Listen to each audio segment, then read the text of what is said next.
Welcome everyone. Thank you so much for taking time out of your evening to spend some time with us. Really appreciate all of you and definitely appreciate the panelists that are here with us this evening. Before I get too far along, I wanted to introduce Teresa Ordonez, who can help those of you who are seeking some Spanish translation for this session, what your next steps need to be. Teresa? Thank you very much, Dr. Gibbons. Muy buenas tardes a todos. Quiero explicarles el día de hoy cómo le vamos a hacer para escuchar la interpretación en español. En la pantalla de abajo, en el menú, aparece un mundito que dice interpretación. Presionan ahí, les da la opción de inglés o español. Para escuchar la versión en español, le presionamos en español y después nos pide apagar el audio original. Si tienen alguna pregunta, con mucho gusto podemos contestarlas dentro del chat, escribiéndolas en español. Mi nombre es Teresa Ordonez y estaré proporcionando la interpretación en español. Muchas gracias. Thank you, Teresa. All right, so welcome to the second annual Healthy Relationships panel discussion. Really appreciate again all of you being here. As we did last year we were able to be face-to-face in the amazing new Richardson Police Department facility in Richardson, and we had last year Chief Spivey just come in and do a quick introduction for us, and we've got the opportunity and privilege to have him here with us again. So I wanted to turn it over to Chief Spivey. Thank you so much, Dr. Gibbons. It is really a pleasure for us to be able to attend this and participate in this really, really important conversation again. I can't think of anything more relevant right now.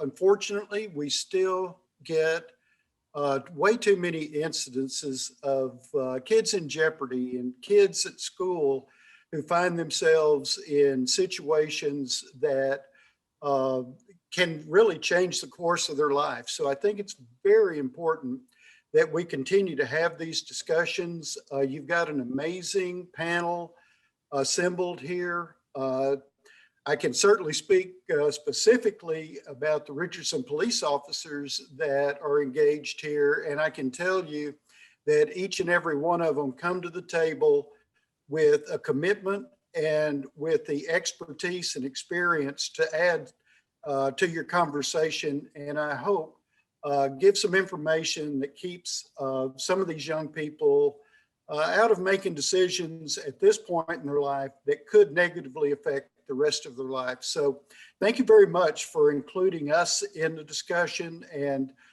thank you for hosting this very important topic. So thank you. I appreciate the opportunity. Thank you again, Chief Spivey. And for those of you who might not know, Chief Spivey is retiring here in a little while from his service, both in Richardson Police Department and law enforcement. And I cannot think of just a better experience that I've had with someone who supports the schools on a daily basis. So personally, thank you very much, Chief Spivey, for all you've done. Thank you, Dr. Gibbons. I appreciate that. Yes, sir. Dr. Gibbons, apparently I need to be able to put Teresa as the interpreter. And Teresa, I thought we did that, but can you tell me real quickly what I need to do? Either one of you, either Dr. Gibbons or Suzanne, will have to set me up as interpreter. I think, Dr. Gibbons, you have that maybe on the bottom of your screen. You should have an interpreter button, because I know I don't have it. There we go. Oh, there we go. We got it. We got it. Awesome. Thank you guys thank you, Suzanne, and thank you no everyone problem. for just going through the platform of Zoom. So thank you. The next thing we want to do is just spend some time going over the people that have chosen to spend some time with us tonight as panelists.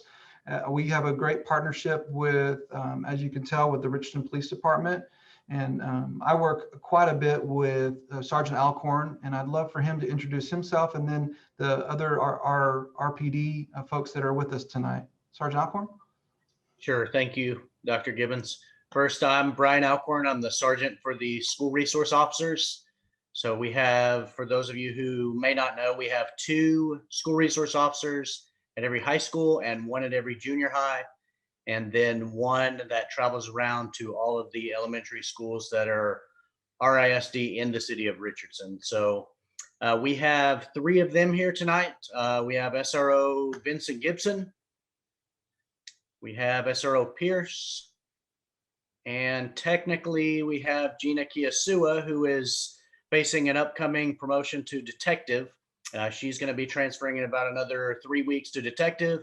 So she'll come up and probably still be involved with some of the youth cases that we get from time to time. So losing a valuable resource there at Richardson, but she's going to continue to be around and do good things. And then we also have one of our crimes against persons detectives who's been around a while and dealt with youth quite a bit as well. Detective Sarah Yee is here. So she deals with everything from rapes, robberies, and homicides to anything committed against an adult person, and sometimes child victims as well. So welcome all of you all. Thank you for being here. Anything any of you want to say?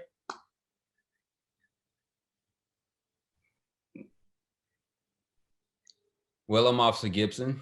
I'm the Berkner SRO. I've been a police officer for about 12 years, and SRO for about, this is my 4th year. So it's been a ride. It's been a good time. Love being a role model for the kids.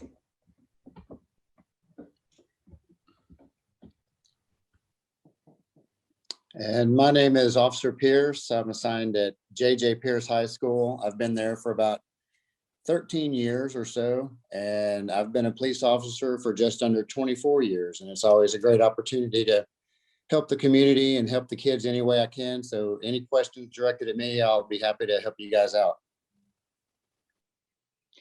Thanks, Gary. I knew there was a person I was leaving off. I was trying to look at my 16 little boxes, so sorry about that.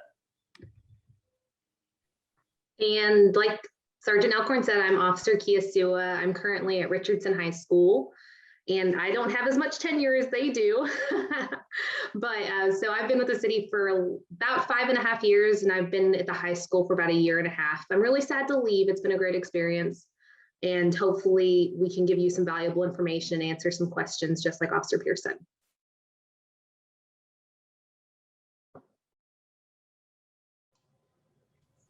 All right. Well, thank you guys again, Richardson Police Department, just for being a partner, and not only, in this, but just in everyday life with our schools. So thank you so much. I'll do a quick intro for me. I forget to do this all the time, but I'm Matthew Gibbins. I'm the Chief Executive Director of Student Services here in Richardson ISD. This is my 20th year in the district. I've spent time as a teacher, a behavior specialist, a principal, a director in special education, executive director over elementary schools, and this is my 5th year as the executive director for student services. So our job is to support endeavors just like we're doing tonight in areas that support the whole child. We really look to try to make sure that we support kids in every form or fashion that we can outside really the inside the bubble of social emotional learning and things that are outside of the instructional day. So this is one of the things that we pride ourselves on, is getting this type of information out there and bringing experts like this into the fold for you that are attending to listen to. We also have Suzanne Chichula. She's our Director of Prevention Programming. She's here to help me get through some of this from a technical standpoint. She's also a great resource in our district as far as developing and sustaining programs that help students stay out of issues prior to even getting into them. So preventing issues, both with drug and violence prevention and different things like that. So Suzanne, thanks for being here. And then we have Dr. Summer Martin, who is our Director of Counseling. And of course, you guys know just with that title, the important things that she does for our district and for our campuses every single day. And even more importantly, she's here to help me out tonight in case there are any issues. So Summer, thank you so much for being here and just being a resource. And we're going to be here to answer any questions that are directly related to Richardson schools in regard to any of these questions or subjects. So yeah, enough about us. Let's keep going through here, and we're going to let the different resources and people that are here to present to those resources spend a little time talking to you guys about what they do and the expertise that they bring. So first I wanted to introduce Lana. from the Dallas Children's Advocacy Center. Lana? Hey, good evening, everyone. Lana Ahrens. I'm the Director of National Training at the Dallas Children's Advocacy Center. A couple things about DCAC. We are the only one of its kind in Dallas County. Our agency is reading every single report of child abuse and neglect that comes through Dallas County. So that's roughly about 28,000 cases a year that we are reading. And those cases that rise to the criminal level of child abuse, so primarily your child sexual abuse cases, your child physical abuse cases, child sex trafficking, witness to a violent crime, a child homicide, those cases are coordinated out of our agency. We coordinate with the investigation piece with law enforcement and with Child Protective Services. We work with all 27 law enforcement jurisdictions in Dallas County. And we monitor those cases, we assist with the investigation and the prosecution. And then we also provide the healing services for those children and families impacted by abuse. We know that abuse is trauma. And so we provide those healing services completely free of charge for our children and families who've experienced that. And along with that, we also provide training. Our training is completely free to the community. We train on how to recognize and report child abuse. We train on how to keep kids safe in this world and in the digital world. And we also provide professional training. So my law enforcement folks who are on here, my teachers who are on here, we host DCAC lecture series, and we have a lot of professional trainings for you guys. They all are free of charge as well. So any training needs, please feel free to reach out to me at DCAC. But that is us in a nutshell. This year, even in the midst of a pandemic, we have served over 8,000 children and families. So, wow. And we didn't shut down right in the pandemic. We're an essential service. So like many of the other agencies on here, right? You guys, we kept working through it, and we continue to work through it. So that's me. Thanks. Thank you, Lana. Next up, we have the Dallas Area Rape Crisis Center. We have Alex Ford and Sonya Parker-Goode. Hello, everyone. Alex, if you don't mind, I'll go first. I'll let you wrap it up. I'm Sonya Parker-Goode. I'm the Director of Outreach, Prevention, and Education for the Dallas Area Rape Crisis Center. And first, I just have to say thank you to the Richardson School District, because I am who I am today because of Richardson School District. I also want to say thank you to the Richardson Police Department. I am a Richardson baby. I love Richardson. So thank you for all the work that each of you do. In my role at Darcy, the Dallas Area Rape Crisis Center, I oversee our education and training team, and we provide professional training, education services, outreach for the community on all topics for professionals. A lot of the work that Lana talked about doing, we do a lot of that work, but more related to sexual assault and sexual violence.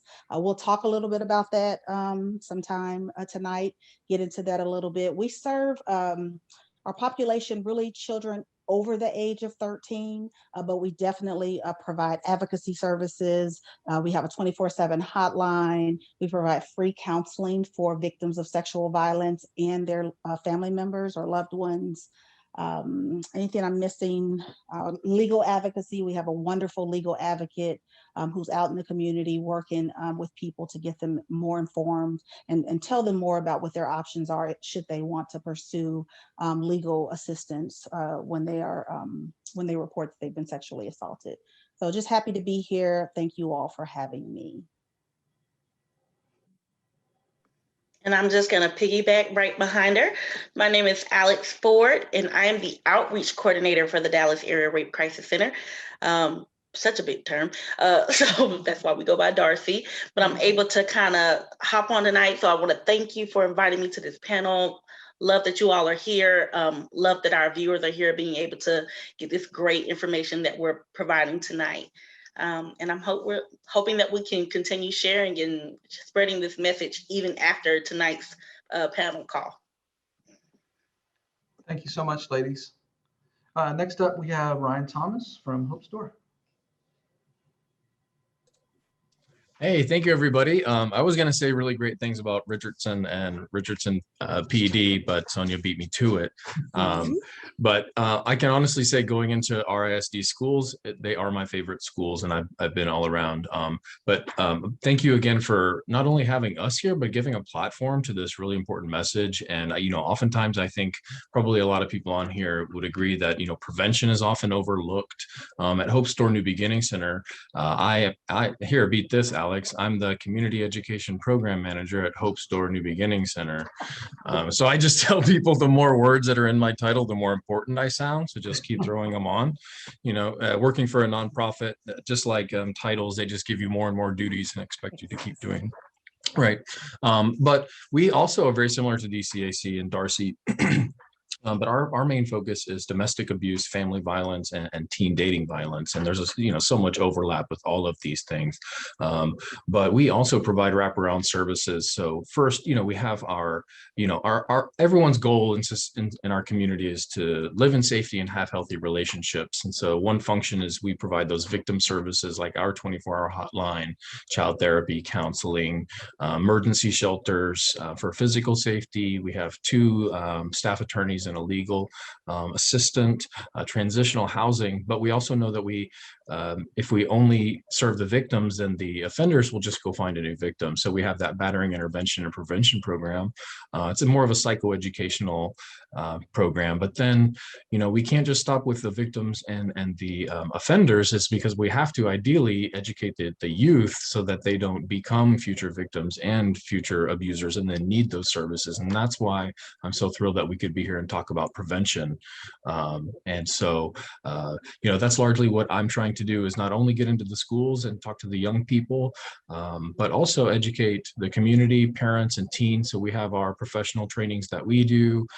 We also do 8 webinars a month, in addition to, Q&A panels and media interviews. So thanks again for allowing me to be here and for putting our movement, giving our movement a platform. So thank you. Welcome. Thanks again.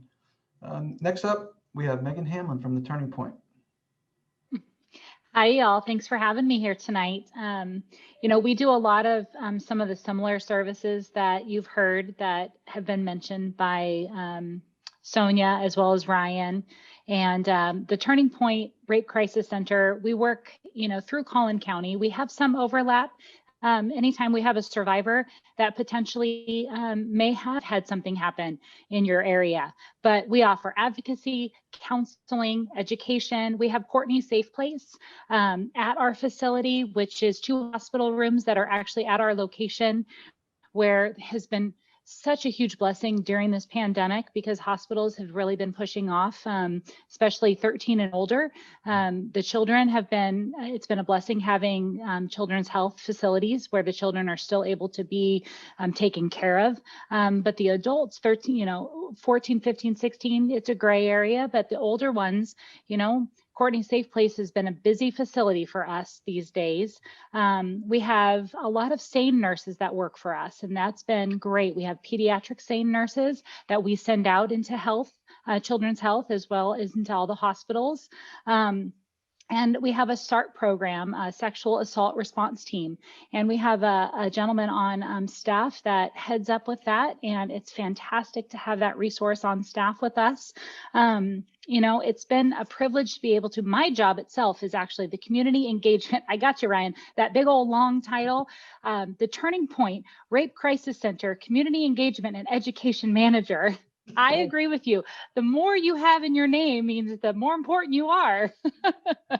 But yes, I have the privilege of going out in the community and educating people on what sexual assault is and how we can prevent it. And unfortunately, none of our organizations should be here.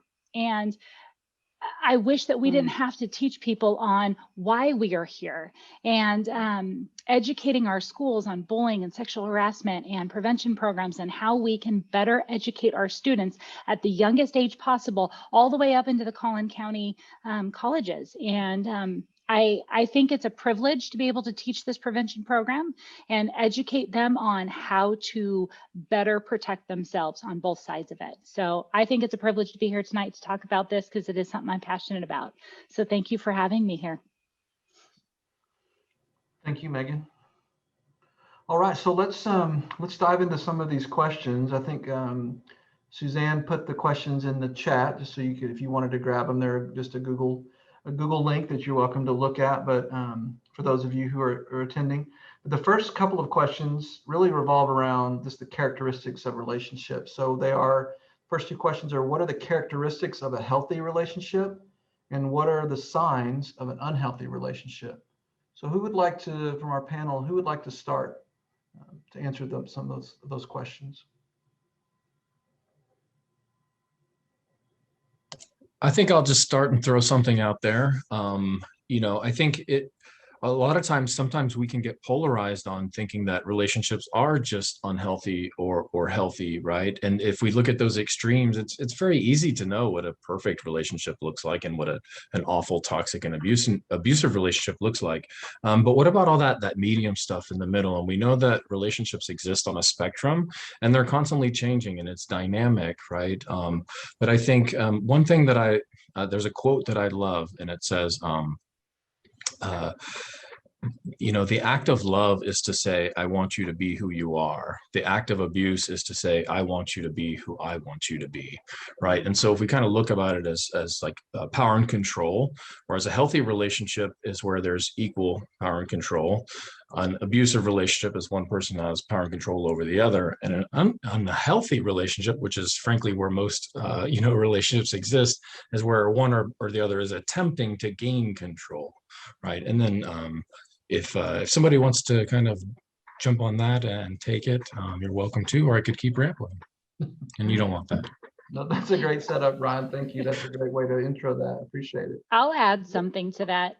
One thing that we teach on is a healthy relationship should be a bonus to your life, not something that takes away from it. And that doesn't mean that it's not going to be hard work. A healthy relationship should be hard work. It should be something that you're willing to put that hard work into. It's something that you trust and that person trusts you, and that's okay. It's a safe place. And if it's something that you're excited about each day, it makes you feel good about yourself, then that means that it's healthy. It's not something that you're feeling that you're limited in your space. When the moment you start feeling limited is the moment that you say, this might not be healthy. And I can piggyback off of that as well. Oh, sorry. Go ahead. But yeah, definitely. I think these are all great things for what you want in a healthy relationship. You want that nice balance between the two parties involved. So it's not outweighed of power and control, because that's that unhealthy type of relationship. But I also think it's important to look within yourself to see what type of person that you are. Because a lot of times we like to ask, well, we have these demands for things that we want in our significant other. We have these demands for what we want in our partner. Like, I want my partner to be loyal. I want them to be trustworthy. But can you be trusted? You know, are you a loyal person? Are you able to be what you're asking for? So sometimes take a break, do a self-evaluation. I think that's very important when it comes down to building those relationships. You're good. We must work for the same team. I think she stole everything I was going to say. I was in a session once and I heard this lady say that people would rather be in unhealthy relationships than no relationship at all. And I thought that was so profound. And I just, just made me think, and especially when I think about our youth today, a lot of times they don't think about, they only think about relationships in terms of physical, and they don't really think about the emotional part of relationships, which is so important. So again, I'm sure we'll get all into that, but there is a lot of emotional safety that our kids need to learn about, and how to take care of their mental and their emotional state in order so that they can be in healthy relationships and recognize when their relationships are unhealthy. Lana, did you have anything you wanted to share? Yeah, I mean, everything has been perfect, everything everybody said. And so I'm just piggybacking on that. There's going to be respect, right, in that relationship. It's going to be nonviolent. It's a healthy relationship is one where you're going to feel self-confident in it, right? Where no one's putting you down, but they're lifting you up. And a relationship where you can grow, right? Where you are just becoming your better self. And so, and there's definitely equality, right? In the relationship, it's a shared power. It's not one person controlling you and telling you what to do, but it's a sharedness. There's equality within the relationship. So, yeah. Thank you, guys. I would love to hear from, I was thinking through the, that from a law enforcement standpoint, and I know some of you guys that have been on the campus, what do you see when you see a healthy relationship, kids walking down the hall, or how can you tell what's healthy and what may not be healthy, but even based just on looking at what's going on with some of the, the kids in schools?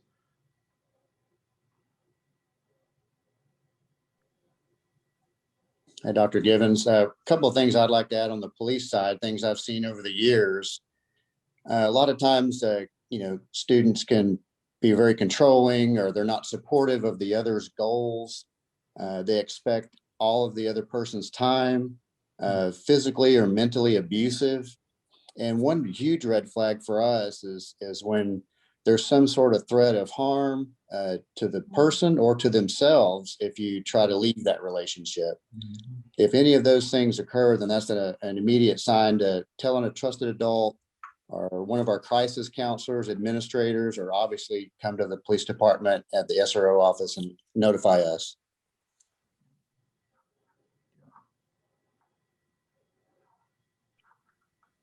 Yeah, I agree with that. I think that I deal with a lot of family violence, so usually more adult victims and suspects, but I did do a few years with youth crimes, and the number one thing that I saw in because we do see healthy relationships in law enforcement occasionally, one of the number one things I see is like clear and good communication, without demeaning, without insulting and such like that. You can disagree, but that clarity and that respect in communication is really important. And then the unhealthy ones that we see so often, it's like somebody is not communicating. And often it's like about something else. So often violence is about the person who's perpetrating it, not about the actual relationship. But things that boil over into violence, into unhealthy, toxic situations, tends to be things that people let fester and don't communicate about. Thank you, Detective. So yeah, thank you guys. Gina, did you have something you wanted to say?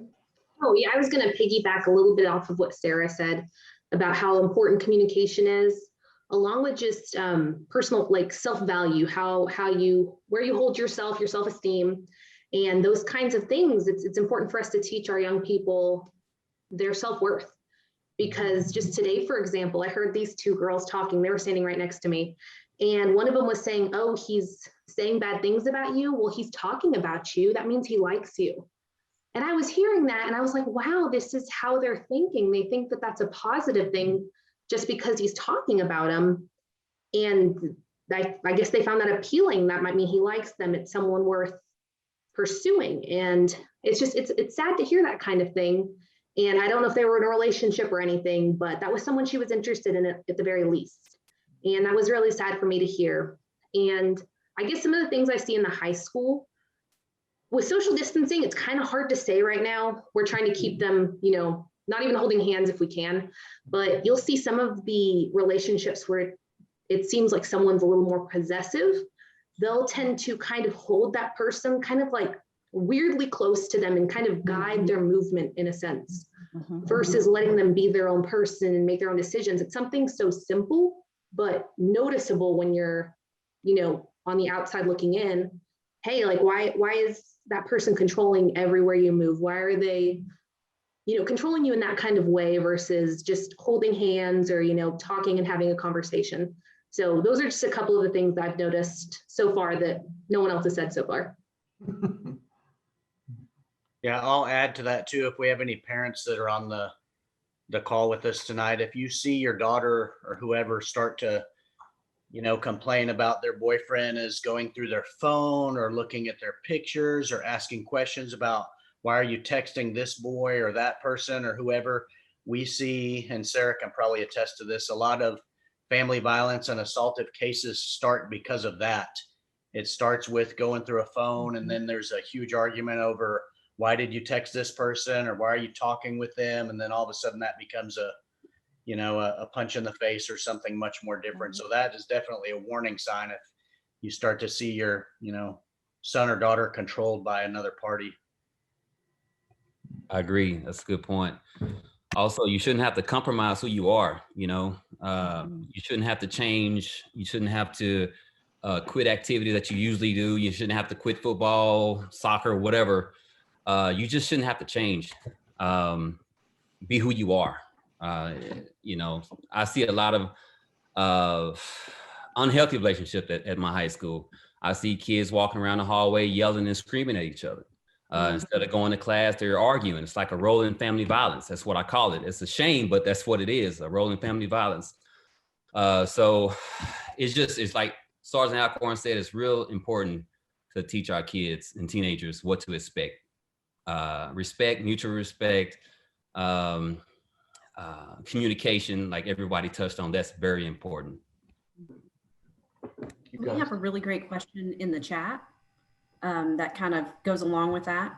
And the question is, how can we help our students who often need concrete examples to understand abstract concepts like healthy relationships, especially if they might not have that at home? So I'd love to hear from our panelists about that.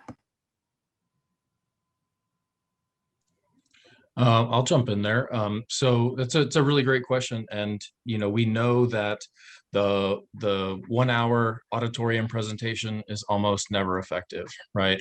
Even a 1 hour lesson in a classroom is rarely effective. The higher the dose, the better.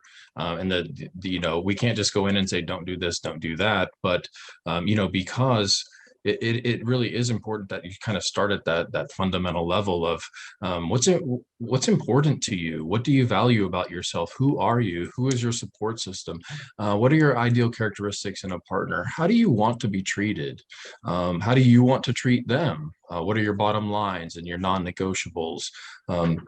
And kind of, setting a lot of this up beforehand. And a lot of that is like just sitting down with groups of them and doing things like that and relationship bingo and trying to find. But, the specific scenarios are so important. You're right, these abstract concepts, every kid in America knows what consent is. You ask them, they'll say it means get permission. But what does that look like in context, right? If you've been dating a girl for a month and you tell her that you want to have sex one weekend and she says no, and so you wait till the next weekend and ask again and she says no, and the third weekend you do and she giggles and says, what do you think? Does he have consent there, right? And so you can get this conversation started. Well, yeah, she laughed. And somebody else says, well, yeah, people laugh when they're nervous. But she said, what do you think? Well, what do you think could also mean, what do you think? I already told you twice before, right? And so really, it's not enough to go in there, but going through these specific scenarios and having them role play and then asking them, was Bob abusive? Yes, why? Why not?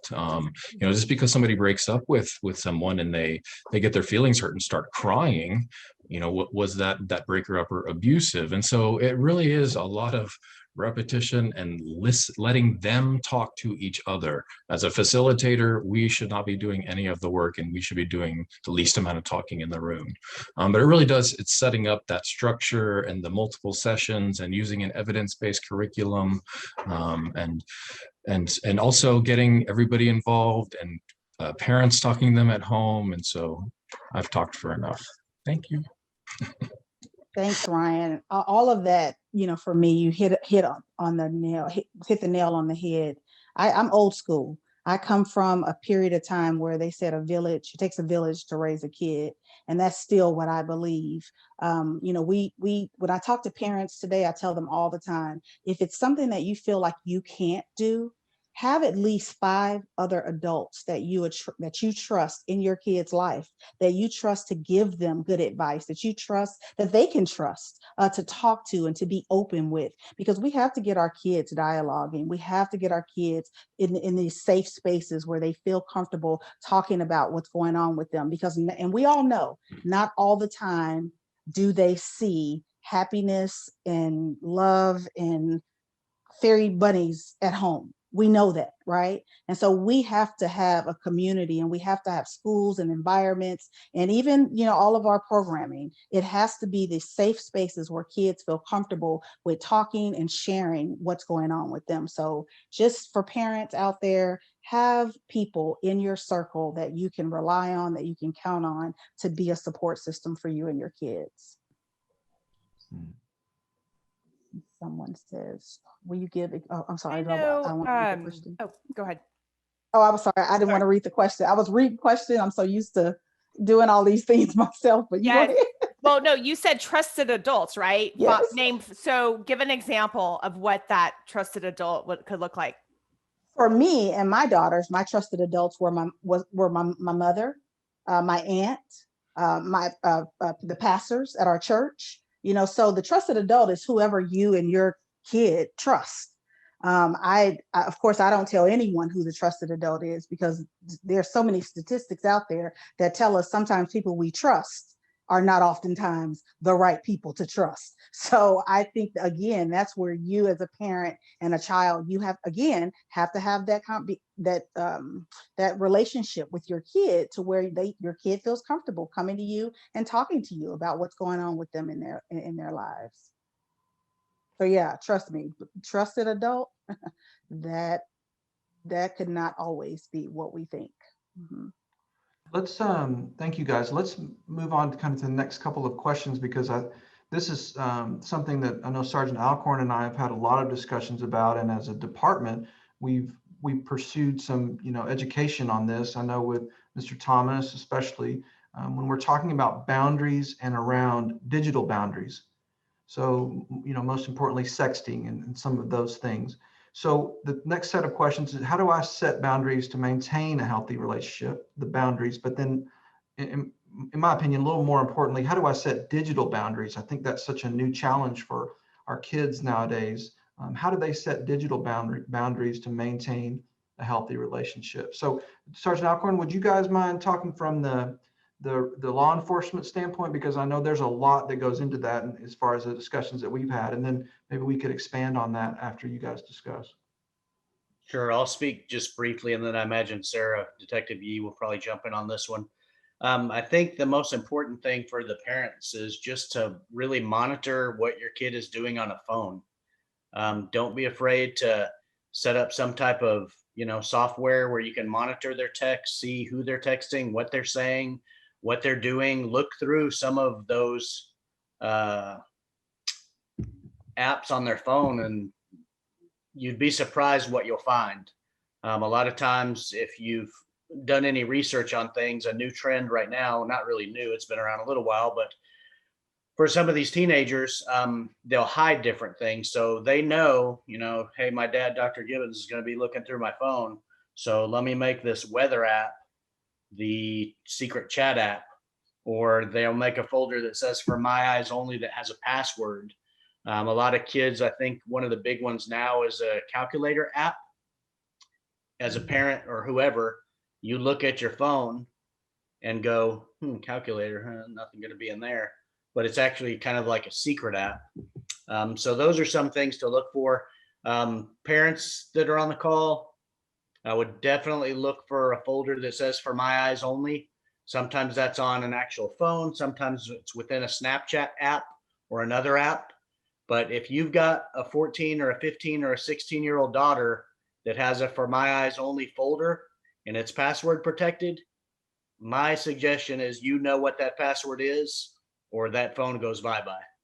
So Detective Yee, anything you want to add to that piece? Yeah, digital stuff is really problematic, or can be problematic. I think that at the base, we do need to be talking to kids more about safe practices on social media, on, including obviously relationships in real life that go onto social media, but just social media in general as well. Because kids, I grew up, I was born in the 80s. I grew up with the advent of the internet. And when I was a child, it was like every person out there on the internet was like looking to victimize you in some way. And now the internet is so ubiquitous that kids don't think twice about it. They don't realize that the internet is forever. And parents don't realize that while the internet can be forever, there's always, as soon as we build a better mousetrap, the mouse gets smarter. So like Sergeant Alcorn was talking about those apps that look like other apps. There's also apps that purposefully incorporate in like Germany. I can't get stuff from Germany. Snapchat is the bane of my existence. They take a year to get anything back. So we really encourage stopping it or, talking to your kids from the get-go. Kids should not be sending naked photos or videos ever. And so often when I get those cases, and involving adults or all children, so often the children say, I was like pressured into this, bullied into this. I didn't want to do it, but I did it because XYZ, I wanted to have friends, my boyfriend said he'd break up with me, et cetera, et cetera. And I think that those conversations really need to start early, about what is good for, self-worth, good for self-esteem, and good for like not getting in trouble with the law, not having a cop show up at your doorstep. And I think that's where it really needs to start. But then we also need to talk to kids about what they do online. They really need to hold fast to it. If they're not comfortable sharing naked photos, which again shouldn't be doing anyway, especially as juveniles, but if they're not comfortable sharing those, they need to hold fast to them. And no boyfriend, no friends, no social status is worth that, because the internet is forever. Yeah, they should definitely think twice before hitting that send button. Let's see, Lana or Megan, any feedback or response to that? Yeah, I think especially in regards to dating violence, I think it's so important when talking about those digital boundaries.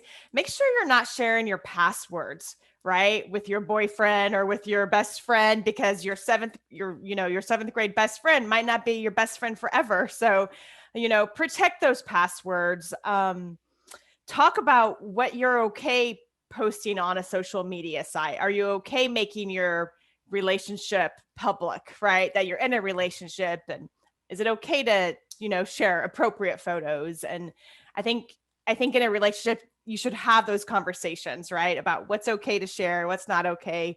Don't ever share your password with anybody, right, kid? All right, my kids out there, or parents, tell your kids, don't share your password ever with anybody. No boyfriend.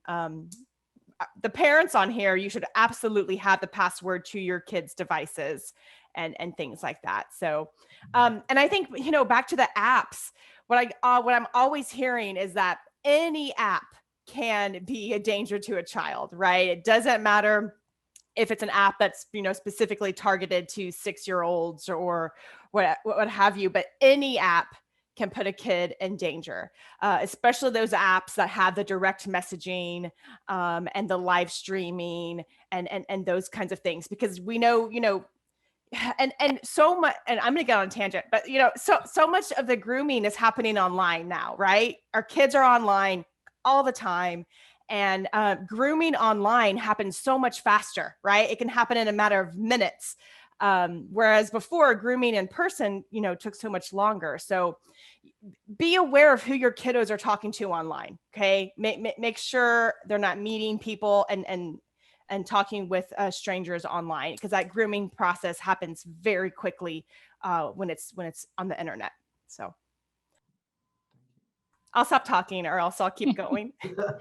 No, be on your tangent, Lana, because there are a lot of parents out there that I hear that believe that they are violating their kids' privacy if they have their passwords, if they ask them to see their phones. A lot of parents believe that. And I try to say to them, no, no. That is not I agree with the you. case. Mm-hmm. You need to No. stop trying to be their friend. Yeah. you know, Yep. Be their parent. And at Somebody the end of put, the day, sorry. sorry. At the end of the day, having a phone is still a privilege, so having that smartphone, that device, those apps, that is a privilege. So if you misuse that and you can't handle the responsibility of having that, I had a brick, one of the phones that I could play Snake on, or like a flip phone without a camera. So you can have one of those if you don't know how to work a smartphone, if you don't have that responsibility. But yeah, I think that helps with boundaries, giving our youth responsibilities, holding them accountable for doing the right things. And if they don't, there are consequences. And I wanted to, Ryan, before, I know you want to speak on this, because we had he offered a training for our district on sexting, and it was great, and it brought some perspective for me just listening to it offline. That was really good. So I know, Ryan, you probably could talk a long time about this, and you have in the past, but give us your review of of your presentation, and just your perspective, because I really appreciate it. It stretched my thinking a little bit. Yeah, well, thank you for saying so. I did a 90-minute one today, and it really is a paradigm shift.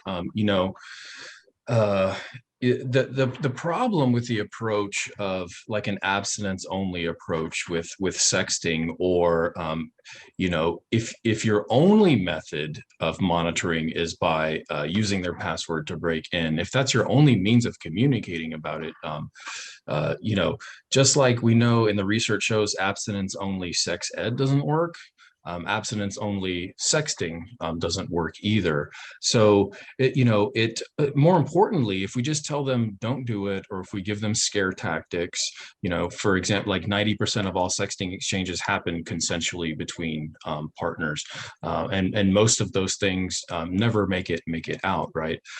But if we just tell them don't do it, or we break into their phone without telling them, then we're squandering an opportunity to talk to them about how to navigate risk and learn how to trust people, and learn how to make judgments. It's really important too that we encourage that help-seeking behavior that Sonya was talking about.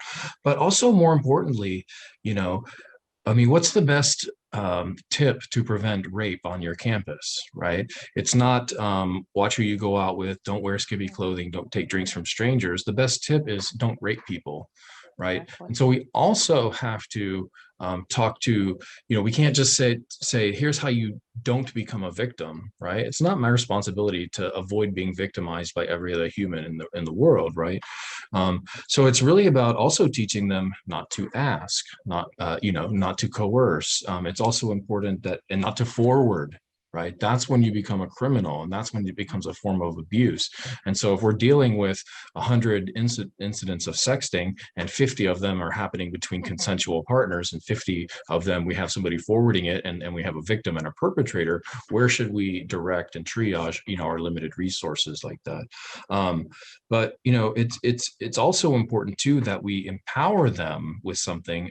If you did see the webinar, there are these tools. For example, they have these little JPEGs that kids can download, and maybe it's like the spinning circle of death, or it's just a black rectangle, or there's something called the naked mole rat, which boys can send if they've been asked, and so they already have this on their phone, and so and you've talked to them about it beforehand. So if somebody asks them to send a nude, they click the spinning circle of death, send it on, and they put up the boundary, but they haven't had to kind of, put themselves in a position to be made fun of. It's clever, it's funny, but the message has come across.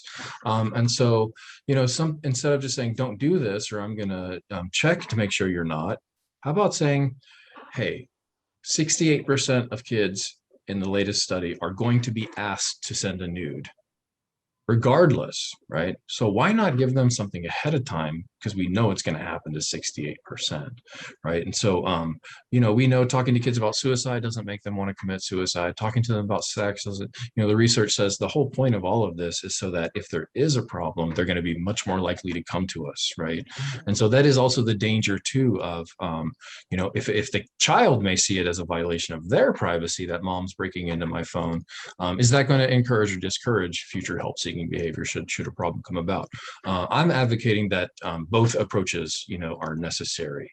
We have to empower them and take these opportunities to speak to them about this, because they're not doing it because they're dirty or nasty. We had spin the bottle, we had unbutton the shirt, we had flex and skateboard be stupid, and they have all those things too, but now they have this extra tool in their tool belt, right? And so some are going to use it, some aren't, but it exists and that's part of their world. So. Thank you, Ron. I'm glad you were able to share that, because that gave me a good perspective on this as well. So thank you. And any of you who are attending, or even panelists who are interested in having some of that, more of that information through their organization, please let us know, and I'm sure we can arrange that. So let's keep moving here. The next real quick, Dr. Gibbons. Sure, Megan. I've seen people comment about the app Our Pact. And I use that with my children firsthand. It's a fantastic app. And I suggest, if there's parents listening, I paid about $60 or $70 for the year for it. And anytime my children want to download an app onto their phone, they have to ask permission through me. I get a prompt on my phone. I'm able to view it. I can set parameters of age discrepancies. I have a 12-year-old and I have a 14-year-old, so I can set different parameters for both of them on types of apps that they can download. I can view what they want. I can approve or I can disapprove. I also have the app Safer Kid on both of their phones as well, so I can view texting. I can see everything that goes on their phones. I'm married to a law enforcement officer so I also know what happens in real life. So that's why we understand that there has to be limitations on, we need to see everything that goes out and everything that comes in for their protection. And we have these conversations with them. Something I say to my own kids and I talk about in education stuff is, are you willing to send a picture out that your mother, your father, your grandparent is going to see? Because if you send a picture in a text message, potentially that picture is going to go out for the world to see. Would you feel comfortable with your grandmother seeing a naked picture of you? Think twice before you hit send always, because do you want that picture to be seen by those people? And the response that I've gotten from students, especially middle school students, is, oh my gosh, no. And they giggle and they laugh and they think, oh, that's funny. And then some of them go, oh, no. I don't want my grandma seeing me naked like that. Well, then don't send the picture. So those are good conversations. Put them in perspective of, sometimes they're going to see those pictures. So. Thank you, Megan. I appreciate your perspective, not only from your profession, but as a mom as well. So. I want to throw this out there. That can also give a sense of overconfidence too. I just put in Google Our Pact hack, and there are hundreds of things about how to hack Our Pact without parents knowing. And so that's why that is important to do that, but also important to build that relationship as well. Yeah, I agree with you, Ryan. I have 2 teenage girls at home now, and I had something very similar to that a couple of years ago. And it was one of them that told me, hey, that we can hack, that can be hacked, right? I was like, Like, really? Tell me something else, like one more thing. But the fact to that be they had. told you is Right. evidence of that dialogue working. Exactly. And that's the kind of so I'm talking relationship building with your kids is so important. It really is important. And just let me speak to having a senior in high school this year, because I agree with you, Megan, that, you know, we have a responsibility as parents to protect our kids. But every time when I talk to my husband all the time, and I'm like, you know, she's going off to college this year, and we're not going to be able to be there to protect her and to monitor every single thing that she's doing.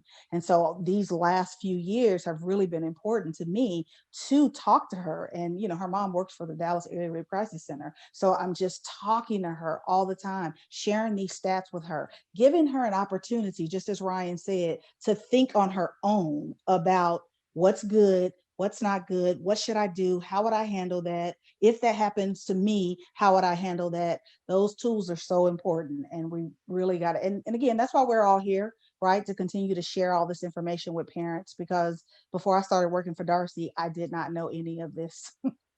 This is all new. So yeah. Thank you, Sonya. So the next couple of questions. The first one is, if someone I know is in an unhealthy relationship, what should I do and who do I tell? I know in the past we've had those conversations with students who know that something's going on. And from the school perspective, we have an app that our students have that's called Anonymous Alerts at the high school. We're looking to expand that into the junior high because we know there's a need there, but we have encouraged students to use that Anonymous Alert app to give us information, and they do, and we've been able to pursue. But, you know, outside of that, if someone knows someone else who's in an unhealthy relationship, what do they need to do? Who should they talk to? Can I answer that from RISD? Yes, ma'am.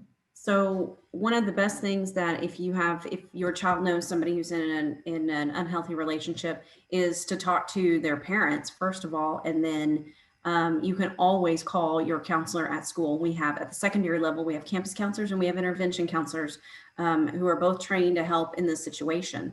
Your students can come to them anonymously. They can come and talk to their counselor and talk about this person who's in an unhealthy relationship. And then we can talk to them about this and get them the help that they need without revealing the source of our information. So anytime you need any help with that, whether it be from the parent side or from the student side, you can always go see your campus counselor or the intervention counselor at your campus at the secondary level.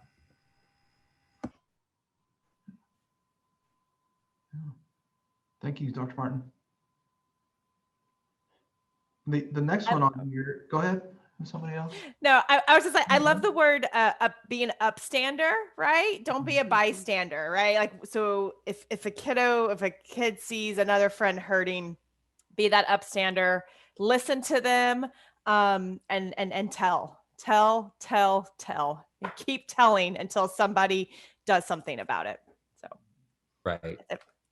They can come to the SROs as well. We all have a great relationships with our students, and our office door is always open. So let us know, we can direct them to the right person. And one other thing I see young people doing a lot of is minimizing. So I always say, don't minimize what another person is going through. Really try not to judge, that situation that they're in, and don't decide for another person what you think is best, right? So you can be supportive, you can be encouraging, but we all come from different walks of life, and it's a lot of intersections that come with everybody in schools. And I just think it's best that we learn how to support and listen for what people are really going through, and try to offer help from that perspective, and not from just telling people this is what you should do. So for kids, definitely try not to judge and try not to minimize and make the person feel like, oh, that's not really that big of a deal. It could be worse. I mean, he could be doing this or she could be doing that. And try not to take their reactions personally. I've even heard students lash out at each other like, oh, you're just jealous. You don't know what you're talking about. And so they get kind of defensive. But just let them know that you're here for them. These are the things that you've recognized. These are the concerns that you're aware of, and you want to be supportive of whatever decisions that they make, but make sure that you have those people in your corner that you can reach out to. Something really cool happened with my my coworker, Jose. We do a lot of work in Richardson High School and Lake Highlands, and we've done some in J.J. Pearson Berkner. But about a month ago, Jose was doing with a health class there, talking about teen dating abuse and healthy relationships. And about halfway through, he got an instant message from one of the students saying that she wanted to talk.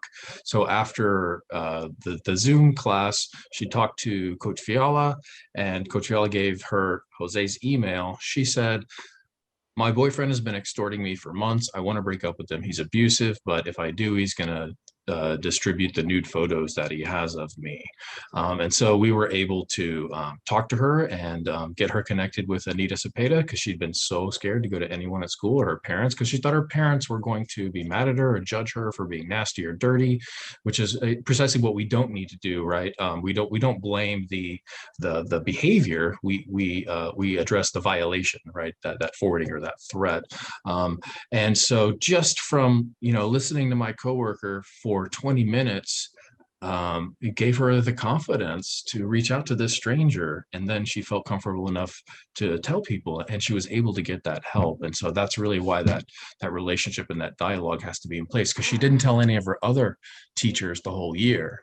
It was only when Jose got up there and started talking about stuff that was relevant to them, right? And that got everybody engaged. And he was saying the comments and on the chat was just unreal, an avalanche from high school kids during COVID and participating in a Zoom lesson, Yeah. So that's just really cool. And that's just, the counselors and everybody there, and Summer and Suzanne. It's just a pleasure to work with our ISD.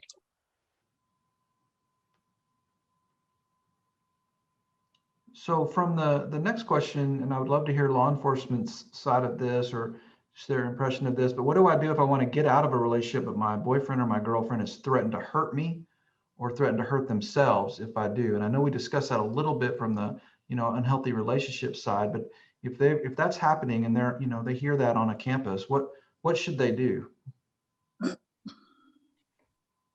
I can speak on it a little bit. A lot of times the boyfriend or girlfriend, they're afraid that their significant other will maybe get in trouble. That's the main deal. Will they get in trouble? The deal is that you have to say something before it's too late. I tell a lot of young kids, hey, we had someone that went missing, excuse me, and they ended up deceased, all that. So it could lead to very bad situation if you don't say something, period. Come to us, we'll help you out. We'll investigate, we'll get the principals involved. We'll take the necessary actions.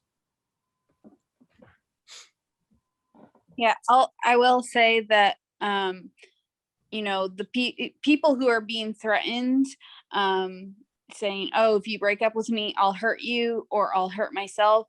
We never blame those victims for anything that might happen. Usually, it's a small percentage where they're actually serious, but obviously we want to be contacted because of even that small percentage that are serious, because sometimes they are, but we never blame the person for hearing these things. And because it's not their fault, it's whoever's making those threats, that's their decision, those are their statements, and they are the ones that need help in one way or another. And we are always willing to come out and make sure everybody is safe. That's the bottom line. That's what we want everybody safe, and that includes the person making the threats. It doesn't necessarily get them in trouble. Especially if they're making threats to their own safety, we may have to take them to get checked out at a hospital, with mental health hospital. But again, that's for their safety. That's not blaming them or the person receiving the threats. It's just, we want to make sure everybody is safe.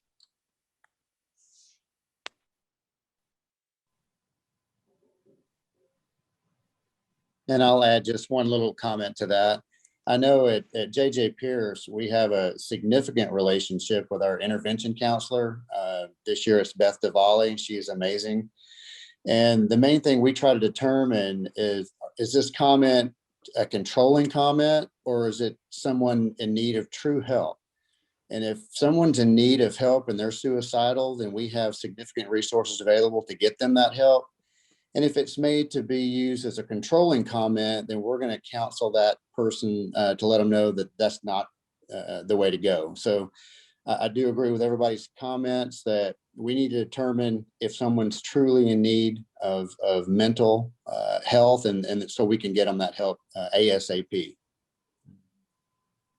Yeah, and I'll jump in and just kind of say this is where, I think our social, emotional, skill building comes into play. I was going to high schools. I remember this one kid, we were talking about some of this, kind of violent behavior or thoughts of suicide. And what do you do, in order to be an upstander? And he just kind of looked up and he said, Miss, we don't do anything. It's none of our business. Like, that has anything to do with us. And I was like, what do you mean? Someone is sharing with you that they are thinking about committing suicide, and you think that has nothing to do with you, like it's none of your business, so just having that dialogue with these kids and listening and trying to understand and help them, should I say, understand more about being empathetic, more about connectedness, because all of the social media has just kind of gotten them disconnected from one another and not really trying to put themselves in other, in their peers' shoes.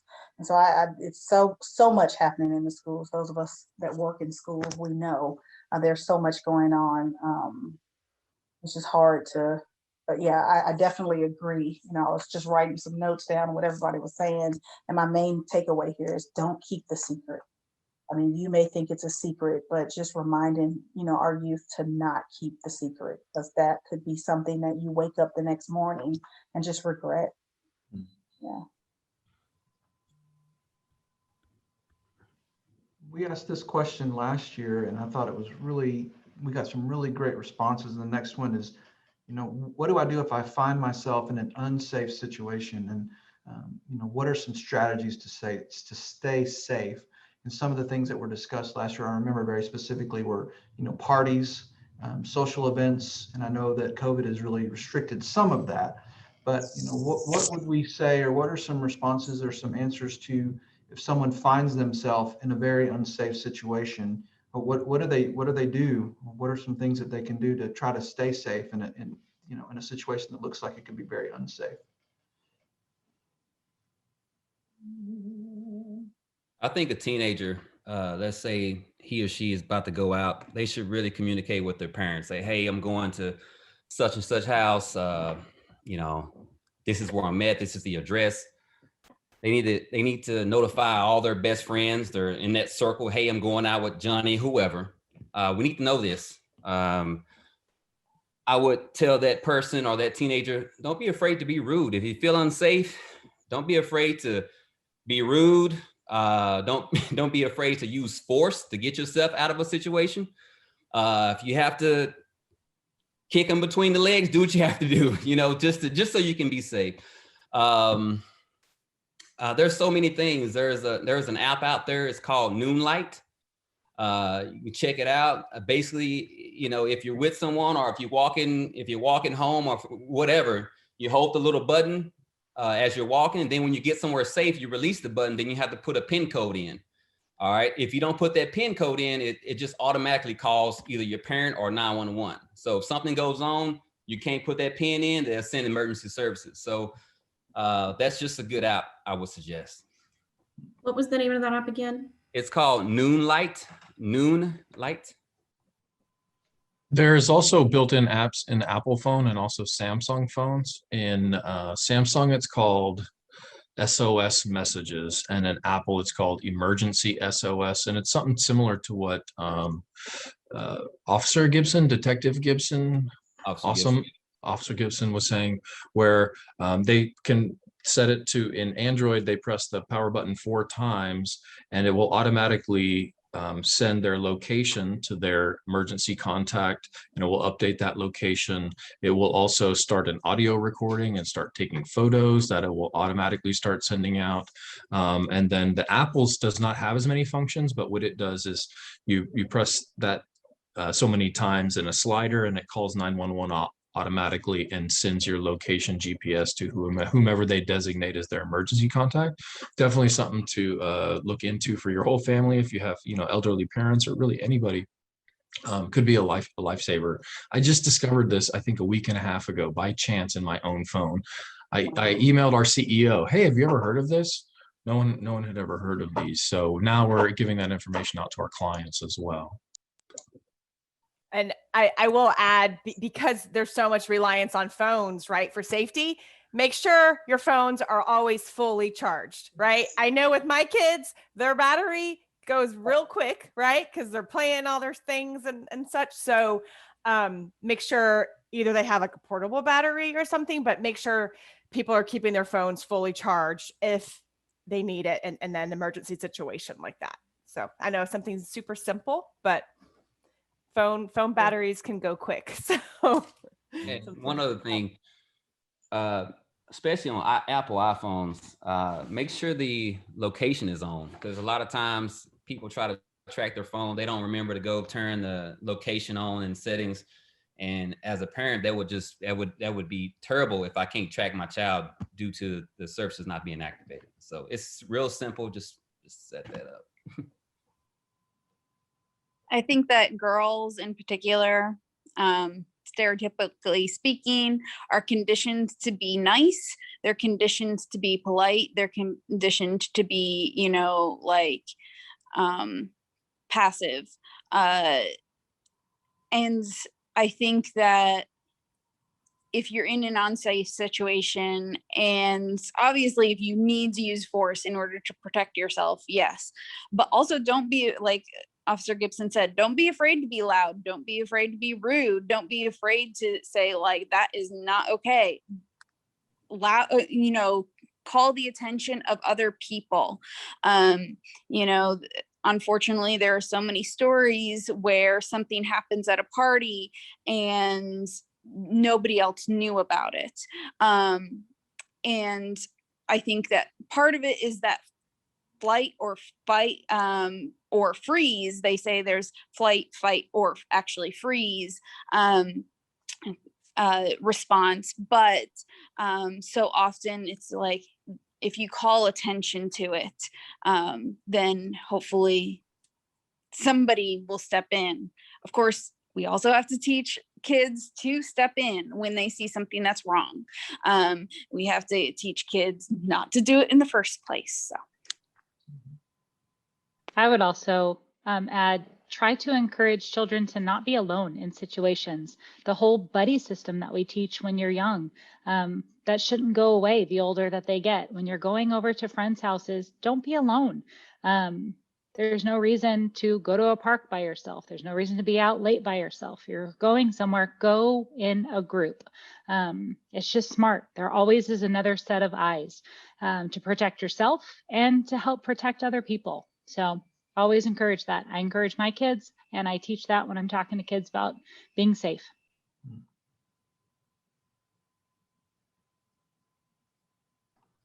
One more thing. So something I've seen been used before is just like everyone else has said, let people know where you are, let them know who you're with, but also maybe have a code word. If you are uncomfortable, maybe letting them know that something's wrong, like you're on a date or something like that, and you're uncomfortable, have a friend call you like an hour in, just in case, maybe, for instance, 30 minutes, whatever you want to make it, and maybe have a code word that's super inconspicuous, where you can say just something that that person wouldn't notice, but your friend would understand that you need them now. They need to either, come get you, send you a ride, let someone know that you're not okay and you're uncomfortable, but just something that maybe they could consider on top of everything else.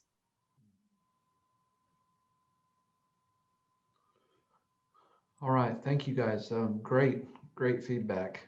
A couple of things I'm going to research when I get home. I have 3 boys. I have an 8th grader, a 9th grader, and a 11th grader. So we'll have these will be good conversations for us. So thank you, just on a personal note as well. So the last part, we have about 15 minutes and maybe a last 10 minutes or so. I really kind of want to get into this last set of questions. We've talked a lot about the prevention side. We've talked a lot about being proactive and building communication with our kids and, our students and some of the technology, the things that we can do. But, worst case scenario, if something has happened, if there's been some type of an assault, that's where these last few questions really focus in on. And I know that's where a lot of expertise is on this panel. So if a form of abuse or assault has happened to to a student, a young person, or one of their friends, what do they do? Who do they tell? What does that look like? Let's start with, let's see, Summer, would you start kind of with just what it would look like at the school perspective? I'm sorry, could you repeat that one more time, please? Oh, sure. We were talking about those last four questions. So if something has happened on campus, if something has happened and a student goes to campus and there has been an assault, say the night before or the day before, what should they do? Who do they talk to and who do they tell? A great first person to start with is their counselor. The counselor is going to be non-judgmental and listen to their story. And that's the main thing, is to listen and hear them out. And then from there, they will get the administrators and the SRO involved, and will then reach out to other parties on this call to make sure that they get resources, because we're going to make sure the student has resources, and also make sure that the other parties who may need to go into the law enforcement aspect of it are also involved in it. But the first person would be the counselor, your intervention counselor on campus, because they are going to take care of you, make sure that you are safe, that you are heard, and that you get resources. Thank you. And what about outside of the school?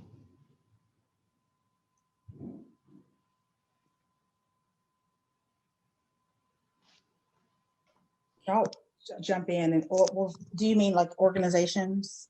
The rest of us? Yes, ma'am. Okay, good. So I'll just jump in and say the number one thing for us is believe. If someone lets you know that they've been assaulted or abused, believe them.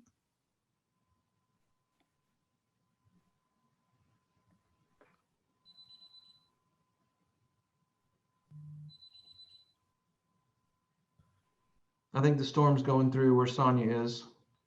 Is she frozen for you guys? Yeah. Our advocates for services.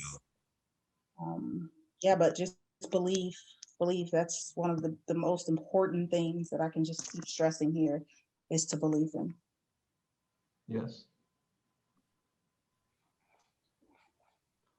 From the law enforcement side, if it's, the SROs, if it's reported to school, the SROs will contact the detectives, well, a sergeant, and the sergeant comes to us.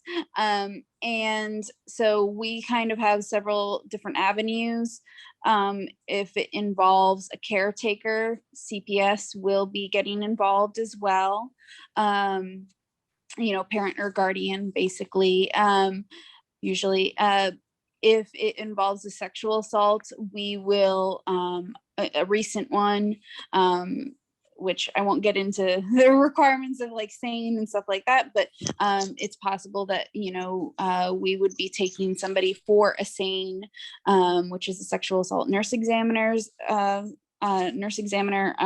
kit, where they take samples and everything like that. If the child is young, we would involve DCAC, or if it's Collin County, CAC, but all of our schools are in Dallas County. So we would, set up a forensic interview with the child, because detectives actually don't interview children of who are victims of abuse or sexual abuse or sexual assault. We don't interview them, because children are, especially young children, are very suggestible. So we have professionals who interview them. Then from that point on, obviously we have to kind of coordinate amongst everybody, CPS and SROs and, get reports together. And it's kind of a long process, but we really do try to make it as streamlined as possible, so that the children do not have to repeat their story over and over and over again. And we take it from there. We determine if there's an offense and continue from there. To go along with that on the law enforcement side, the education piece, helping people know to report it soon after it's happened versus 6 months down the road. Not that we can't do anything about it when it happened 6 months ago, but it's a lot easier to investigate and to prove up if it happened last night or yesterday versus you coming to us and telling us that, or somebody coming and telling us that something happened, last July. It puts a little bit of a burden trying to prove it up. So that would help us out, is just getting that education out to either your students or your, your kids. If you're a parent, let them know that they need to report it as soon as they can, as soon as it's either safe to do so, or obviously, like I'm saying, the sooner the better. And preferably not right as school lets out, because unfortunately we have had many a time that it was reported to a counselor or a teacher. No offense, I love y'all, but it's not reported to us until like 4 p.m. that day. And then we are scrambling to find the child, especially when it has to do with a caretaker. And then that child is going back to the caretaker. Or, if it is, since we're here for relationships, if it is, boyfriend, girlfriend, and it's 4 p.m. on a Friday, and we know they're going to go out with boyfriend, girlfriend, right after school. And then we're scrambling to find them. We're scrambling to contact parents who are on their way home from work. It's so as soon as possible, like the sergeant says. And I do want to add, and thank you so much for highlighting DCAC's part in that, right? And doing that forensic interview of the child victim. But I also want to reassure the families and parents on here that, if your child is ever interviewed at DCAC, there's also services for you. So we have our family advocates, right, who are meeting with the caregivers, the guardians, while the child is being interviewed. And that family advocate, it will stay with your family for the entire time that case is progressing, being your support, providing any resources that you might need. And then there's the therapy part of it too, and the therapeutic resources that are for the entire family, as long as they're the non-offending family member or caregiver, the entire family can get services. So not just our victim, because we know this affects the entire family, but the children, the siblings, and the caregivers. So, and it's all free of charge, of course. So yeah, so thank you for highlighting that. And I know it was mentioned, the sooner the better. If there is sexual violence or sexual assault that has taken place, there is a time limit in the beginning where a kit can be taken. There's 72 hours right after an assault has happened where a SANE nurse, which is a sexual assault nurse examiner, can perform that kit. So that's why there is that time limit there in the beginning. That's not saying that can't be, it's 4 days. That's not saying that still cannot be reported. It just means that kit can only be taken up till that point. There's, I think we can all put on there's 1-800 numbers too, that all of our resources, these organizations that we have, that if something has happened and you have questions and concerns that you don't know how to answer those questions, you can call any of our organizations, because we're open 24/7, 365 days a year. And you can call and one of our advocates will answer a phone, and you can ask whatever questions you have, and we're going to provide you in the right direction to the right organization who's going to be able to help you be able to get in contact with. We will call and get law enforcement there for you to report. We'll get a SANE nurse to whether it's a hospital or to a facility to be able to have that kit done. So that's the great thing about all of our organizations, whether it's my organization, whether it's Darcy, whether it's Dallas County, I mean, any of them, we will provide you the right direction and you will get help within that phone conversation with whoever you get on the phone. So we'll put in the chat, all of us that has a 1-800 number to our organization, we'll put it in the chat for you. So that way, before you get off today, you'll have that as an easy reference for you. Yeah, that's great. And Thank you, Megan. Dr. Gibbons, I just wanted to say one thing really quick. Oh, can you hear me? No, one thing really quickly, because a common, coping mechanism after sexual assault or any really trauma is sometimes, especially, and I see this with kids and adults even, is for people to act like it didn't happen. And so we definitely want, I want the parents that are on, and even if there are any young people on as well, if that's the case with you, like, don't be afraid to come forward at any time that you feel that it's best for you to come forward, because that's a part of healing the process. I get it. Reporting is really important when it comes to the legality, the legal side of things. But when you talk about healing and going through that process and that journey, it really doesn't matter when you pick up the phone. Call us anytime, because someone, as Megan said, will answer that phone and be there to be a support system for you. Thank you, Sonya, for that. I think that speaks for all of the organizations that are here, that the resources that are available are outstanding. And so if someone can take a step forward and make that call to any of you guys, things are going to happen in a positive way. Healing is going to begin and things are going to be done that is going to be supportive. So I think if anybody who's listening to this, and we'll definitely have this posted so people can listen to it at a later time, but if anybody could take one thing away, is that there is help. There are things that can be done. It's not your fault. Let's get this, let's get things moving forward and try to do the right thing. So appreciate I it. will note that I am involved in a case that's over 20 years old. I was literally in grade school when this happened, and it is going forward. That's an unusual case, but sooner is better, but the next best thing is as soon as you can. Thank you. Well, we're going to start wrapping up real quick. I'm going to turn it over to Sergeant Alcorn. Do you have anything, Sergeant, that you'd like to share from the law enforcement side, or any of your guys that are on? Any last words or anything that you would like to share? Just real quick, for those of you who don't know the difference between a restraining order and a protective order, wanted to cover that real quick. A lot of people get those terms confused. A protective order is when, let's say that your spouse assaults you and goes to jail. A judge orders a protective order, and that is criminal. Police officers can criminally enforce that if it's violated.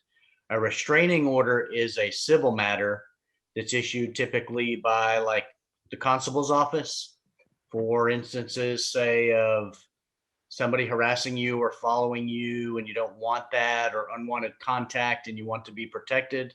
That's not enforceable by law enforcement. It's enforced by constables. So there is a difference. And if you just do a simple Google search of restraining order, it'll direct you to your local county and give you resources on what's needed to go file for one of those. And then if you wanted to ever Google protective order, you can learn more about those as well. But a lot of people get those confused and just think, oh, go get a protective order, when really they're a couple different things. So those are resources that are out there. And again, just help people understand, if you direct them that way, that the truth of the matter is either one of those is simply a piece of paper. It doesn't guarantee that the person's never going to assault you again, or never going to come near you again, or all the other things that are listed on one of those pieces of paper: stalk, harass, annoy, torment, that kind of thing. So just wanted to kind of throw that out there, and just thank everybody for their participation that's been on this. It's been awesome to hear. I think this is a very proactive thing. So it's great to see the different agencies and faces that we've seen before and that we interact with on a daily basis. So anything else from the SRO team or Detective Yee? Yes, I wanted to add in real quick, just for everyone who's still here. Remember that we're here, we're in the schools, we're doing what we do because we care and we want to help. And talking to your SRO or talking to a police officer doesn't necessarily mean that anyone's going to be in trouble. So don't let that be a deterrent that means someone's going to get arrested or a report's going to be filed. We're here to support you and do what we can for you. And sometimes that may happen, but it doesn't have to happen every time. You can still talk to us and trust us, and we'll be there for you. Thank you guys so much. Just appreciate all the perspective from the law enforcement side. It's really great to hear. So thank you. Lana, do you have anything you'd like to share as we close up? No, I included my contact information correctly this time to all the attendees. That has our phone number and our website. Our website has some great resources and some great training information as well. The DCAC has been an important and valuable resource for Richardson ISD. I can let you know that. Pre-pandemic, we have taken our administrators on tours of the facility so that they can see firsthand the excellent support that they give students and parents who end up having to be in that unfortunate situation. So we value them a lot. So thank you, Lana. Thank you. Thank you. Megan, anything you'd like to share as we get close up? No, just thank you so much for having me here tonight.